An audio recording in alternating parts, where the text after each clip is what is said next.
દુનિયાની સૌથી સુંદર ઇમારતોમાંની એક તાજમહેલ, જેને પ્રેમની નિશાની પણ કહેવામાં આવે છે.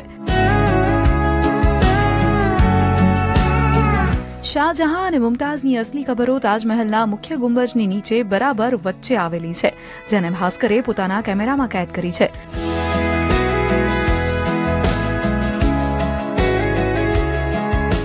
બંને કબરો 22.2 ફૂટ ઊંડા એક ભોંયરામાં છે, જે ઉપર દેખાતી નકલી કબરોની બરાબર નીચે છે. ત્યાં સુધી પહોંચવા માટે 21 સીડીઓ નીચે ઉતરવું પડે છે, જેને એક જાળીથી બંધ રાખવામાં આવી છે. 3 દિવસીય 371માં ઉર્સના પ્રસંગે એએસઆઈના અધિકારીઓએ તેને ખોલી.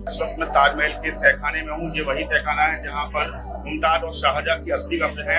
आप देखिए ये सीढ़ियाँ मेरे पीछे आप देख सकते हैं, ये सीढ़ियाँ हैं, इससे तहखाने में जाते हैं. ભોંયરાની અંદર માત્ર એક જ લાઇટ છે અને દિવાલો પર કોઈ નકશીકામ નથી. इस वक्त मैं ताजमहल के उस हिस्से में हूँ जहाँ पर आमतौर पर पूरी साल में कोई नहीं जाता. ताजमहल के अंदर ये वो तहखाना है जहाँ पर मुमताज और शाहजहां की असली कब्र है. આખો વિડિયો જોવા માટે ડાઉનલોડ કરો દિવ્ય ભાસ્કર એપ.